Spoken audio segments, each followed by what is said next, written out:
Hello, college football fans, and welcome to episode 42 of College Football Throwdown. I am your co-host, Alex Schmitz, and today I am joined by my dad, Peter Schmitz. Hey there, Husker fans and football fans. That's right. We're accommodating to all types here. You know, Husker fans, non-Husker fans. We'll take everybody. There you go. Alrighty then. So to start with, we wanted to bring back an old tradition that we've kind of been neglecting in the past few podcasts. We have. I believe you've got that covered over there, Dad. I do. You know, we need to be drinking a cold beverage while we're having this podcast, and I've been negligent because of being not on top of my game. So now I am. There we go. There we go. Back to the tradition. There we go. You know, that reminds me that we're going to be with each other about a month from now. So we're going to have to do a podcast when you're home visiting, and we're going to have AJ here, and we're going to have so we'll have a special guest on podcast 43. Mm-hmm. Yeah, that's a good point. I hadn't thought of that. That'll be a fun time for sure. Absolutely. All right. Cool. So there's a couple big things that have happened since we last did a podcast. One of which being, of course, the Nebraska 2017 spring game. I was bad and didn't kind of forgot about it. Didn't watch it when it was airing, but I caught up last week. You know, you shouldn't admit that to your father, much less the group might be listening to this podcast, because you lose credibility with me anyway. All right. maybe that's true. But you did watch it on rerun, right? Right. I watched it online on BTN's website. Yeah, there you go. So I was able to enjoy it without any commercials, which was nice. That is cool. Yeah. Love today's technology. Yeah, certainly a lot better than the old days where you still have all your VHS tapes of all your recorded games. Yeah, in fact, it's one of the things I am challenged with right now. For those in the podcast realm, I have been an avid Husker fan for many years and effectively have a video of every televised Nebraska game that I could get my hands on or record myself since 1983. So it is, I have a lot of drawers and cabinets filled to the brim with VHS tapes. I've been converting them to DVD, but the quality is so poor compared to what we now enjoy that I find myself watching them less and less frequently. And some of these games are, of course, now showing up on places like YouTube. Mm-hmm. So I wonder if I'm going to continue that process. What do I do with all these tapes, Alex, as we embark on our adventures going forward? Well, I think putting them on DVDs makes sense because at least, then you can watch them if you want to, even if the quality is bad. At least you have it that way. If they stay on the VHS tapes, you're not going to be able to do that. The problem is I can't record it at high speed. I have to record at real time, and You do the math on how many football games that is, buddy. Right. Yeah. Well, if you just before you go to work, put one in, and then after you come back, put another one in, you could have a system going where within a few weeks, you'd have a good number of tapes done. Yeah, that's true. Good point. Valid point, Paul. All right. But there you go. Obviously one of the main things people were looking for in this spring game was what we were going to be getting in terms of the quarterbacks, because we have a new quarterback situation, and it didn't disappoint in that regard. We got to see all three of our kind of the main competitors, Tanner Lee, Patrick O'Brien, and Tristan Gebbia, all competing. And we know now that Tanner Lee does in fact have the starting position, which makes sense to me. He was the most productive QB of the day, although if I were Tanner, I wouldn't get too comfortable there because I think Patrick O'Brien is not that far behind him. I would absolutely agree with you. I think that's why they held out as long as they did, because there was genuinely competition between those two, and frankly, young Tristan did very well, especially. I think you could see the talent that Tristan has, and so we now are in a situation where we have three very talented quarterbacks, I think, that are in place. Yeah, no, I agree. Tristan was impressive to me, especially considering that he just came in this spring, so he's a true freshman. And he should be going to his prom. Right. Well, and he put up there was a nice drive there where he put up like a full 80-yard drive against the first team defense, and he played for the red team a little at the end. So if he's that good and poised as a true freshman, then the hope would be that our future is bright with him. Yeah, absolutely. I think those guys are going to continue to get better. I just hope they all continue to have a good attitude. I'm particularly anxious to watch Patrick O'Brien, because he's got the stature, he's got all the physical tools, everything that you would want in a pro style type of quarterback.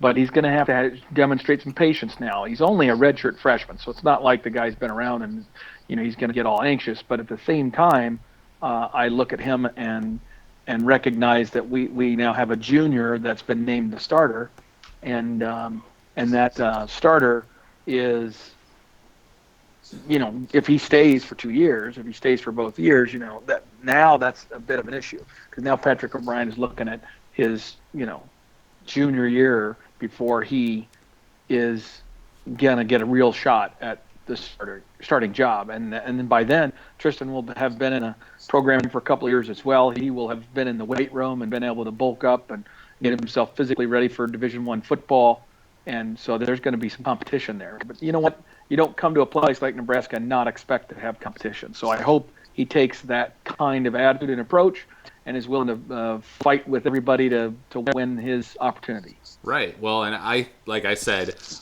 based on what I was seeing at the spring game, the difference between Tannerly and Patrick O'Brien doesn't seem to be too great. Now, No. Of course, remains to be seen, like in a game time scenario, how they both do versus a scrimmage. But I could certainly see, if Tanner is struggling, for like the first half of a game, I certainly within the realm of possibility that Riley would bring in O'Brien just to see if he can spark up the team. Absolutely, and I'm hopeful that that Patrick sees it that way and recognizes all he has to do is go back in time and look at our recent history as a football program. And I mean, you can go back to even Bo Pelini's era with Taylor Martinez, and the number of times in the seasons that have recently been completed here that we have had a quarterback who was playing really, really injured, Right. and should not have been out there, right? And that includes, even Tommy Armstrong last year. I mean, there were some games there, particularly late in the season, that he should not have been playing. It would have been so much better had we had the depth to be able to have put him on the sidelines for a game, let him get truly healthy, and not feel like you were taking such a big step back. And our team makeup relied on Armstrong so much last year that when we lost his legs, that was a death knell to our offense's productivity. Right. And, obviously we want to redshirt Gebbia, I'm sure, this year. But if it came down to it, a situation where, like, both O'Brien and Lee were, out, I mean, that is a possibility. Like, I think this is the first time in a while where we could say we have, like, three quarterbacks that could all, operate our offense. Right. I agree. Mm-hmm.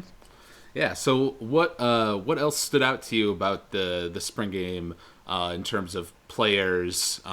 There was I believe it was Austin Rose as a running back. He had some nice plays. He did. Actually, there's a couple of guys there.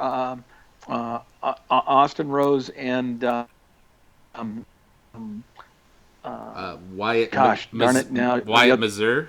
You thank you. That young man, he's from Nebraska also, and he's one of our walk-ons, and is a kid that has some real good wiggle.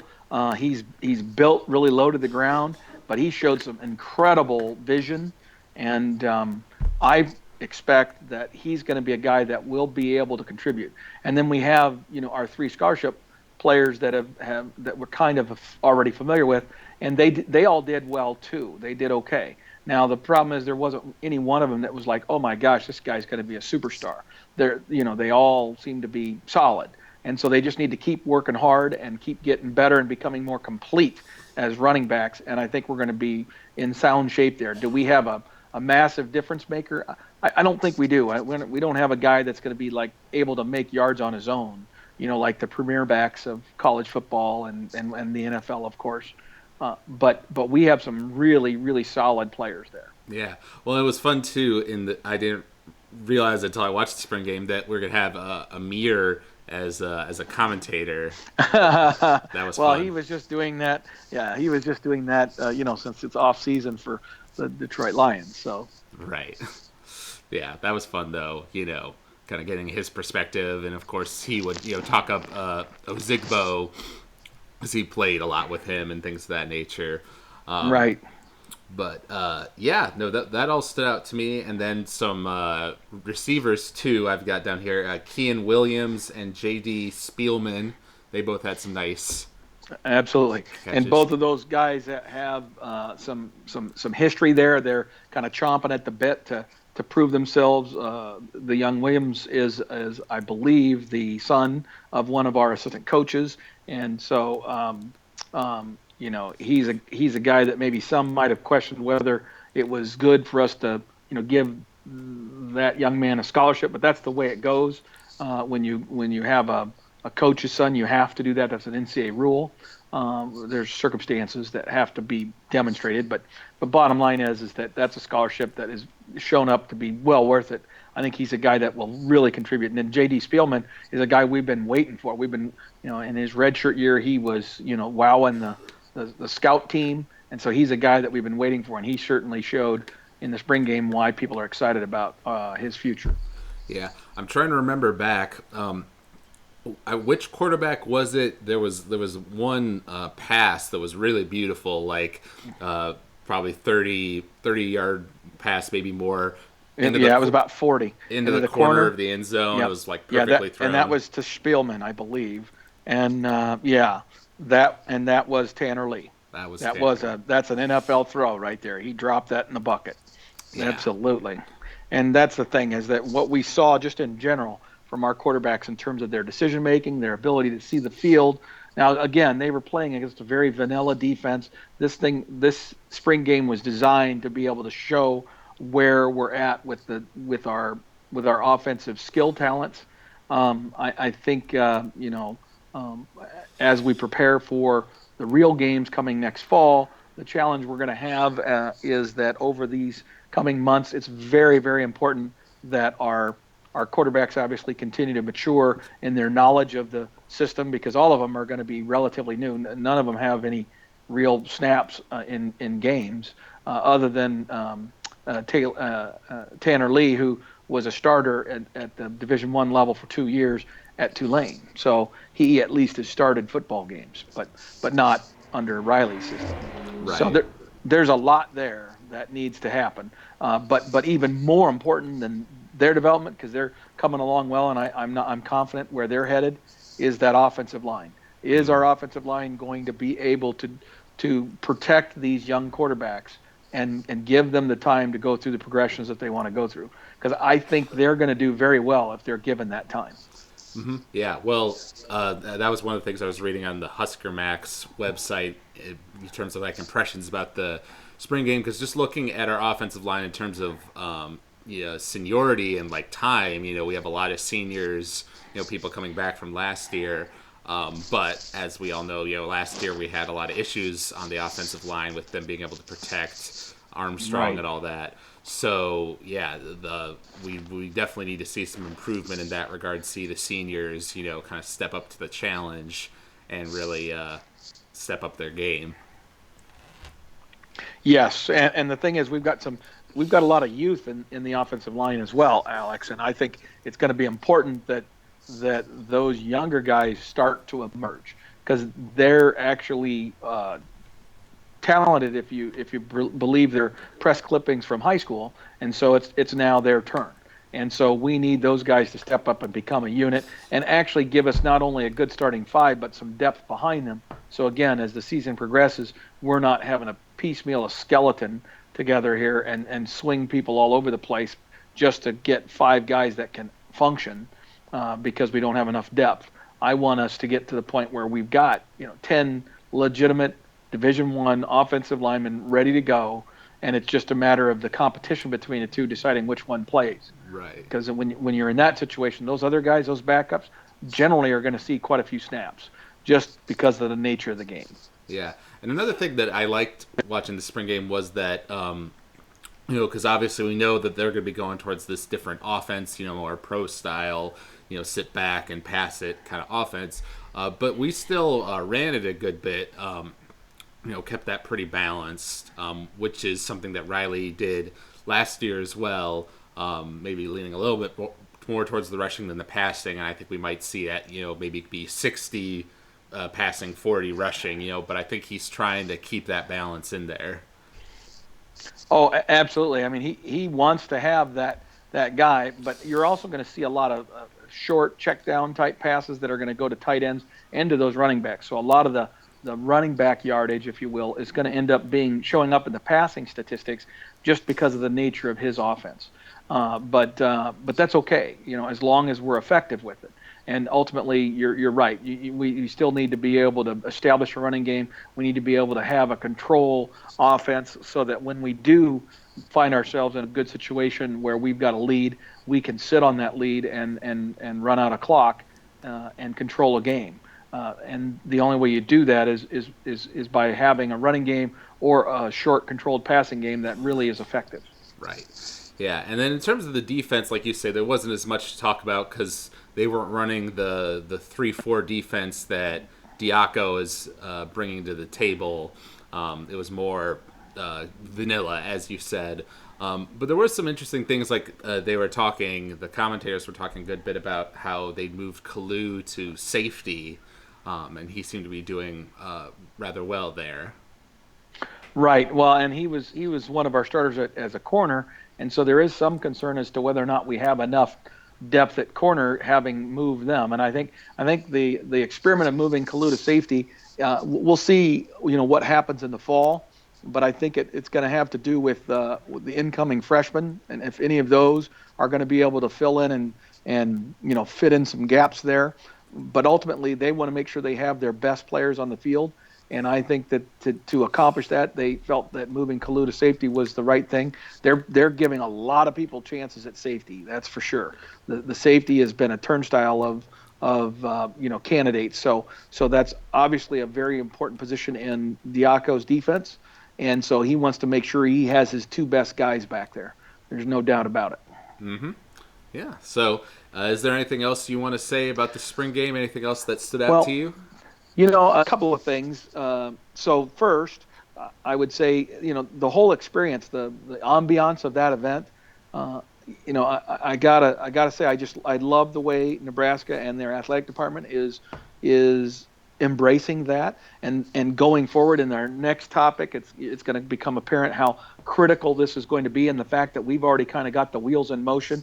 This is very much a game day type environment in Lincoln, and we're one of really just a handful of schools that have been able to already get it to that point. I mean, there's a lot of schools now that are getting the kind of attendance that we get, but many of them are free admission type of situations. I think Nebraska's really got themselves set up where the fan base as well as the athletic administration have really embraced that as an event. And they've got baseball games going on. They've got They've got demonstrations going on from other sports. I mean, it is an event-filled weekend, not just the spring game.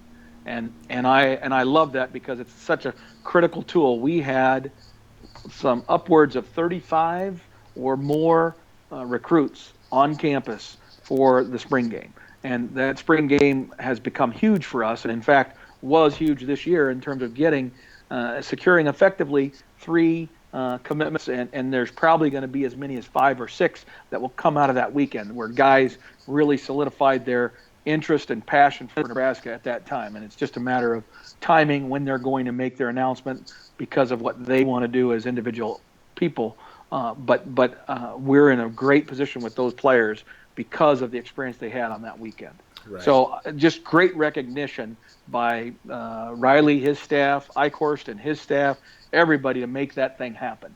And then the second thing I would say is that overall, the performance of the team, they were just clean, efficient, both offensively and defensively. I think you saw some really good things defensively. One of the concerns that I've expressed in previous podcasts was that with the change in the defensive alignment to a 3-4, that we were going to end up with not enough linebackers, and the 3-4 was going to help us shore up our defensive line a little bit.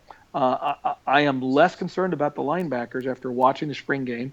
I actually think we have enough pieces that of the puzzle that seem like they've got the skill sets that we want, that once we get to that 3-4, I think we're going to be okay. The challenge is going to be getting guys that can rush the passer. I think at this point, if you were to highlight 2 critical weaknesses of Nebraska's team that must get better between now and our first game in the fall, it's going to be, number 1, the offensive line as a unit, and particularly the tackles, and number 2, our defensive ends and outside linebackers.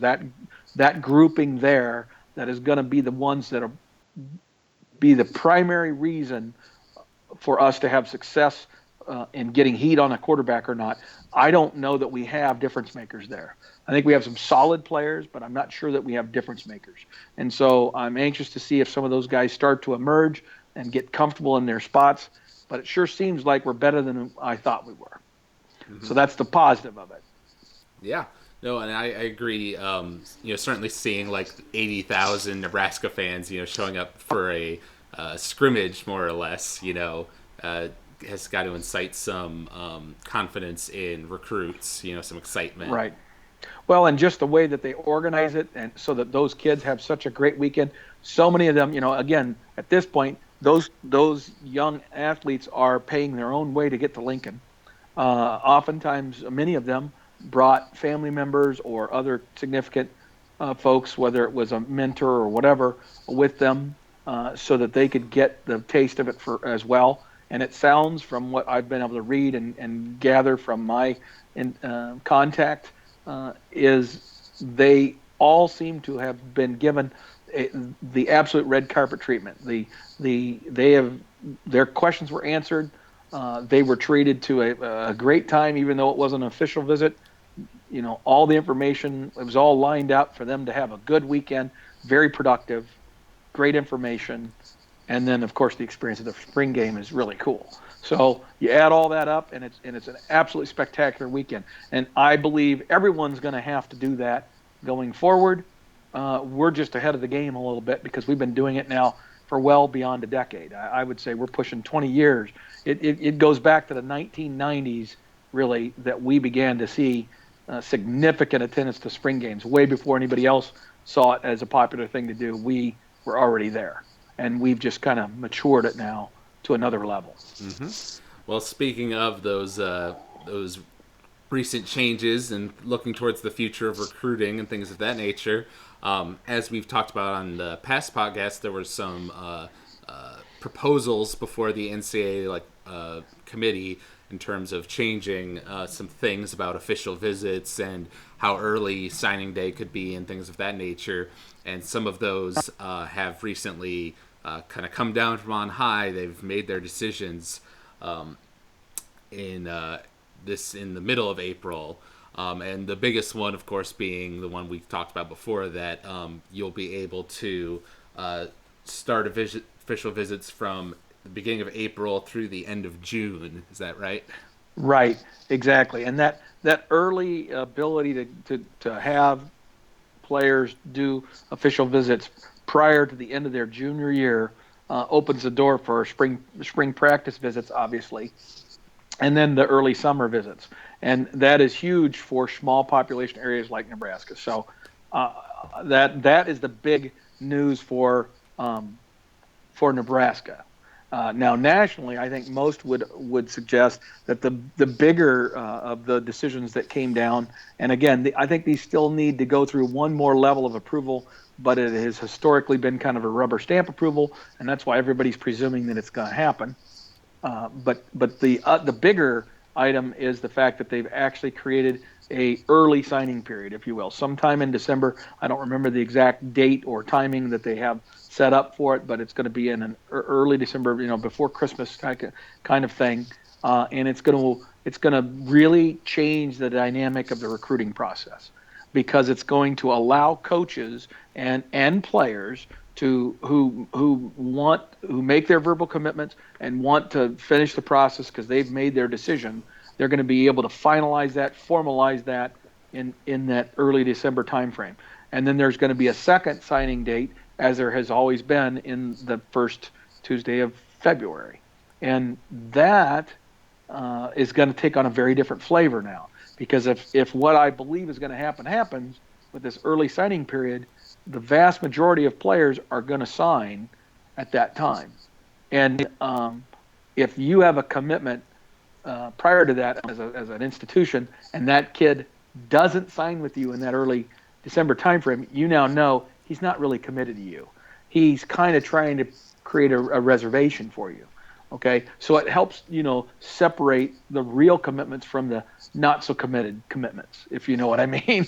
Yeah. So that's going to be great, and it will allow players then to kind of make that clear as well, that they're still not fully ready to sign on that dotted line because they are anticipating or hoping for another offer. So now they like you, but you're kind of their second choice or their third choice, and they're going to wait and see if number one or number two comes in. And now for those schools that get those kids early signed, now they can focus. Let's say a program is going to have 25 scholarships to offer in a given year, and they get 15 or even 18 of those kids to commit and sign in the early signing period. Now they only have 10 or 7 commitments left to fill their class. Now they can devote almost all their energy to those 7 positions, right? Those 7 recruits that they want. And so they're going to be able to really intensify their commitment or their recruitment of those players to secure those commitments. But they also know who's off the table and who's still on the table because of all the guys that have already signed early. So now it just clarifies a bunch of stuff. Now, I believe the intensity of recruiting after that early signing period and before the second one is going to be something to behold. And I think after a while, more and more players, young people, and their families are going to discover that it ain't worth it because of the intensity. Right. And that they're going to be wise to go through their process, make sure they get their visits in so that they can make their decision prior to that. And that puts more and more visits into that earlier visit time frame that we just talked about in April to June and or during the football season. All of those things, in my opinion, benefit the team we love, Nebraska, because Nebraska's game day is one of the better game day experiences in college football. The criticisms of Nebraska would be its a relatively small population base and the fact that it can get cold there in the winter, right? But you don't experience that so much if you're there for the football season. The really horrible weather tends to come in January and February when you'd be trying to close on these recruits. Right. So having most of them in before then is I think going to be a positive thing for Nebraska's brand going forward. And then there's a third thing, Alex, and then I'll let you make your comments on it. The third big deal is the addition of a 10th coach. And Right. that's obviously going to change recruiting because now each one of the major programs is going to be able to retain one more really good coach, really good recruiter. Okay, it's going to allow them to spread out their roles and responsibilities, which is going to enhance the value of recruiting, but also enhance the coaching that's going on the field. And so that's a big deal for the coaching profession and for the game itself. I think you're going to see some improved performance on the field, and you're also going to see the rich get richer, so to speak, because of that 10th coach. I mean, that's really a non-issue in terms of the money it costs to pay for that 10th coach. And so many schools now have these massive non-coach staffs, like the Alabamas, and now even Nebraska is really starting to add on, and we have quite a few more people in that non-coaching roles than we used to. And as time goes on, I think you're going to continue to see more and more of that NFL-like staff structure. Mm-hmm. Yeah. So, yeah, we talked about a lot of this on the previous podcast that we did in terms of like the ramifications that the early signing period and the early official visits could have on the sport. I think what you say is interesting. If we are to presume that, like 90% of recruits are going to sign by that December date, then that means that from that December to February period, all of the attention of all the coaches could be focused on that 10% that hasn't signed. And I agree that could get pretty intense. I hope it's not 90%. And I'm sure initially it won't be 90%. I suspect initially it's going to be quite a bit closer to 50%. 50 to 60 or something.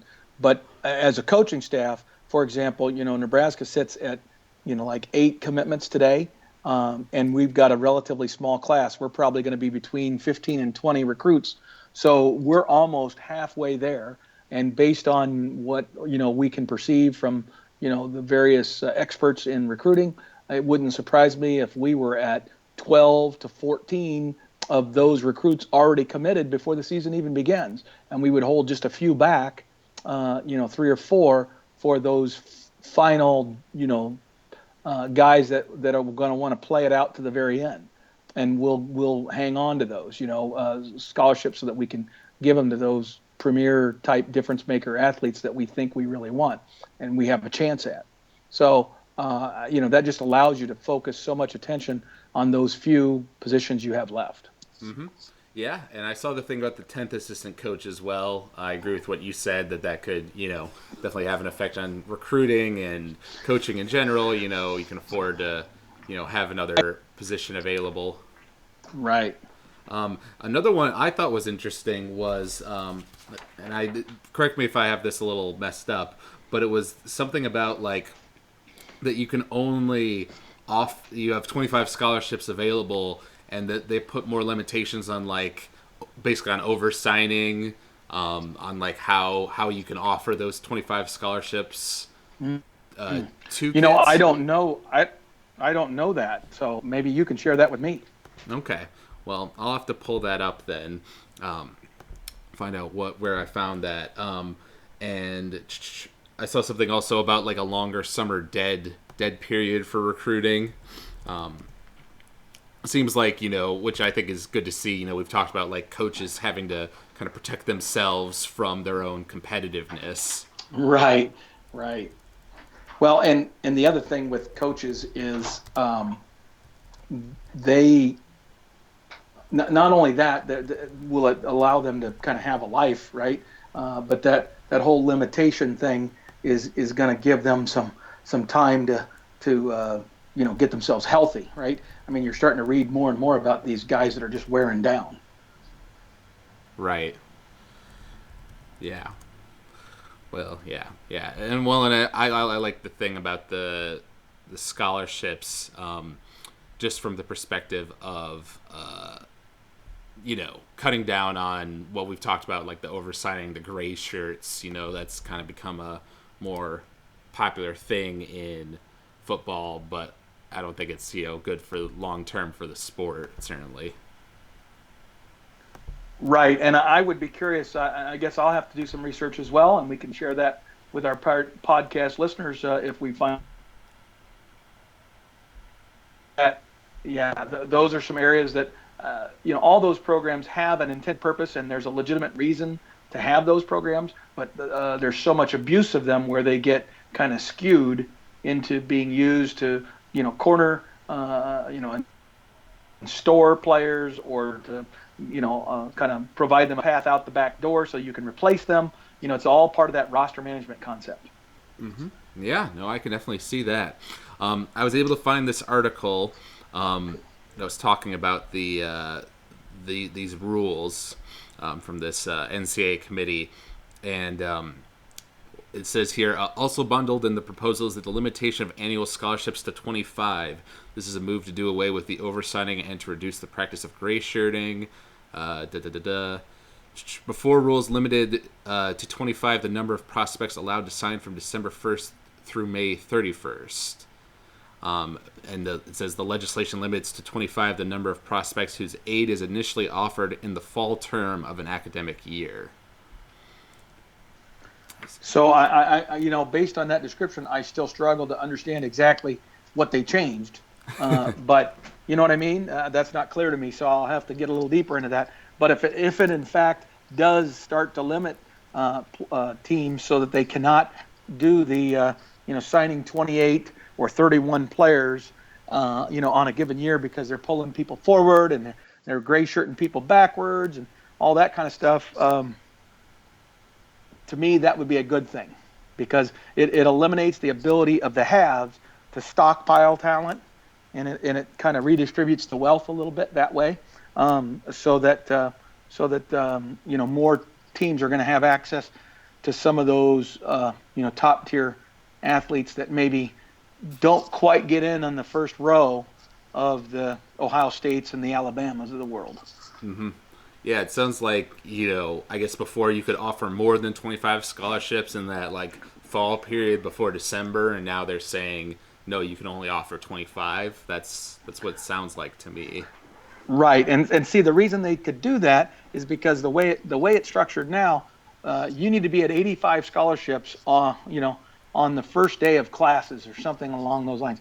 I don't know if it's the first day of practice or the first day of classes, but bottom line, sometime in August, right? Mm-hmm. Most teams have to be below 85 in their scholarships. Well, what that means is that if you're a team and you can sign up to 25, well, if you sign 25 on a given year, like Nebraska, for example, this year, we only have 15 seniors. So if we signed 25 players, which we could sign 25 players, if there were no other rules other than the NCAA rules, and oversigned by those 10 players. And then we would have to just make sure that our roster was diminished so that it would be below 85 total by, August 25th.